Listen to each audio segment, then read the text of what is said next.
ಜಿಲ್ಲೆಯಲ್ಲಿ ಅಕ್ರಮ ಮರಳು ಗಣಿಗಾರಿಕೆಗೆ ಸಂಪೂರ್ಣ ಕಡಿವಾಣ. ವ್ಯಾಪ್ತಿಯಲ್ಲಿ ಯಾವುದೇ ರೀತಿಯಲ್ಲಿ ಅಕ್ರಮ ಕಂಡುಬಂದ ಕಡೆ ಎಸ್ಪಿ ಖುದ್ದು ಭೇಟಿ ನೀಡುವ ಎಚ್ಚರಿಕೆ. ಎಲ್ಲಿಯೂ ಇದಂದ್ರೆ ನಾನೇ ಬರ್ತೀನಿ ಬೇಕಾದ್ರೆ ಹೇಳಿ. I challenge. ಪೊಲೀಸ್ ಇಲಾಖೆಯಿಂದ ನಿರಂತರ ತಪಾಸಣೆ, ತಪ್ಪಿತಸ್ಥರ ವಿರುದ್ಧ ಕಠಿಣ ಕಾನೂನು ಕ್ರಮದ ಭರವಸೆ. ಬೆಳಗಾವಿ ಜಿಲ್ಲೆಯಲ್ಲಿ ಅಕ್ರಮ ಮರಳು ದಂಧೆ ಹಾಗೂ ಗಣಿಗಾರಿಕೆಗೆ ಯಾವುದೇ ಕಾರಣಕ್ಕೂ ಅವಕಾಶ ನೀಡೋದಿಲ್ಲ ಎಂದು ಬೆಳಗಾವಿ ಎಸ್ಪಿ ಕೆ ರಾಮರಾಜನ್ ಖಡಕ್ ಎಚ್ಚರಿಕೆ ನೀಡಿದ್ದಾರೆ. ವ್ಯಾಪ್ತಿಯಲ್ಲಿ ಯಾವುದೇ ರೀತಿಯಲ್ಲಿ ಅಕ್ರಮ ಮರಳು ಇರಲಿ, ಅಕ್ರಮ ಗಣಿಗಾರಿಕೆ ಇರಲಿ, ಯಾವುದಕ್ಕೂ ಅವಕಾಶ ಇಲ್ಲ. ಬೆಳಗಾವಿ ಜಿಲ್ಲಾ ವ್ಯಾಪ್ತಿಯಲ್ಲಿ ಅಕ್ರಮ ಮರಳು ದಂಧೆ ಗಣಿಗಾರಿಕೆಗೆ ಯಾವುದೇ ಕಾರಣಕ್ಕೂ ಅವಕಾಶ ಕೊಡೋದಿಲ್ಲ.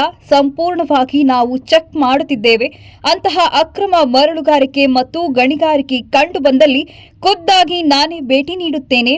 ತಪ್ಪಿತಸ್ಥರ ವಿರುದ್ಧ ಕಾನೂನು ಕ್ರಮ ಜರುಗಿಸಲಾಗುವುದು ಎಂದು ಎಸ್ಪಿ ರಾಮರಾಜನ್ ಸ್ಪಷ್ಟಪಡಿಸಿದ್ದಾರೆ. ಎಲ್ಲಿಯೂ ಇದಂದ್ರೆ ನಾನೇ ಬರ್ತೀನಿ ಬೇಕಾದ್ರೆ ಹೇಳಿ. I challenge. ನಮ್ಮ ಪೊಲೀಸ್ ಸ್ಟೇಷನ್ ವ್ಯಾಪ್ತಿಯಲ್ಲಿ ಬೆಳಗಾವಿ ಗ್ರಾಮೀಣ ಭಾಗದಲ್ಲಿ, ಬೆಳಗಾವಿ ಜಿಲ್ಲಾ ವ್ಯಾಪ್ತಿಯಲ್ಲಿ ಯಾವುದಕ್ಕೂ ಅವಕಾಶ ಕೊಡಲ್ಲ. ಸೊ ಸಂಪೂರ್ಣವಾಗಿ ನಾವು ಚೆಕ್ ಮಾಡ್ತಾ ಇದ್ದೀವಿ. ಇಂಟೆಲಿಜೆನ್ಸ್ ಇಟ್ಕೊಂಡು ನಾನು ಪರ್ಸನಲ್ ಆಗಿ ಇದನ್ನು ಮಾನಿಟರ್ ಮಾಡ್ತಾ ಇದ್ದೀನಿ. ಇಲ್ಲಿ ಯಾವುದಕ್ಕೂ ಅವಕಾಶ ಇಲ್ಲ. ಒಂದು ವೇಳೆ ಇದ್ದಂದ್ರ ಒಂದು ಕೇಸ್ ಇತ್ತು, ಬಂದು ಚೆಕ್ ಮಾಡಿದೀವಿ, ಅದು ಸರ್ವೆ ಮಾಡಬೇಕಾಯ್ತು. ಆಲ್ರೆಡಿ ತಗೊಂಡಿರೋದನ್ನ ಮೈನ್ಸ್ ಅಂಡ್ ಮಿನರಲ್ ಡಿಪಾರ್ಟ್ಮೆಂಟ್ಗೆ ಕರೆದು ಆಲ್ರೆಡಿ ತಗೊಂಡಿದ್ದಾರೆ. ಜಮೀನ್ ಓನರ್ ಯಾರು, ಅವ್ರ ಮೇಲ್ಗಡೆ ಕೇಸ್ ಮಾಡಿ ಎಷ್ಟು ತಗೊಂಡಿದಾರೋ ಅದಕ್ಕೆ ಅವರು ರಾಯಲ್ಟಿ ಪೇ ಮಾಡಬೇಕು ಮತ್ತು ಕಾನೂನು ರೀತಿಯಲ್ಲಿ ಅವ್ರಿಗೆ ಅದು ಉತ್ತರ ಕೊಡಬೇಕು. ಸೊ ಇದು ಮೈನ್ಸ್ ಅಂಡ್ ಜಿಯಾಲಜಿಕಿ ಒಂದು ಕೇಸನ್ನು ಕೂಡ ಆಲ್ರೆಡಿ ಕೊಟ್ಟಿದ್ದೀವಿ. ಇದು ಒಂದು 20 ದಿವಸ ಹಿಂದೆ ಆಗಿದೆ.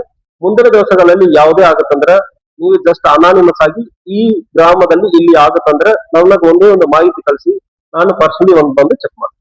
ಸೊ ಈಗಲೂ ನಾನು ಹೇಳ್ತೀನಿ, ಎಲ್ಲಿ ಆಗುತ್ತಂದ್ರೆ ನೀವು ಬಂದು ಸ್ಟ್ರೈಟ್ ಬಂದು ಇಲ್ಲಿ ಹೇಳೋದಲ್ಲ ನನಗೆ ಬೇಕಾಗಲ್ಲ. ನೀವು ಯಾಕಂದ್ರೆ ನಿಮಗೆ ತೊಂದರೆ ಆಗುತ್ತಂದ್ರೆ ಭಯ ಇರ್ತದೆ. ಸಾರ್ವಜನಿಕರಿಗೂ ನಾನು ಹೇಳ್ತಾ ಇರ್ತೀನಿ, ಎಲ್ಲಿ ಆಗುತ್ತಂದ್ರೆ ನನಗೆ ಹೇಳಿ, I will hold my bit constable responsible for it. ಪ್ರತಿ ಬಿಟ್ಗೆ ಒಬ್ಬರು ಹಾಕಿರ್ತೀವಿ.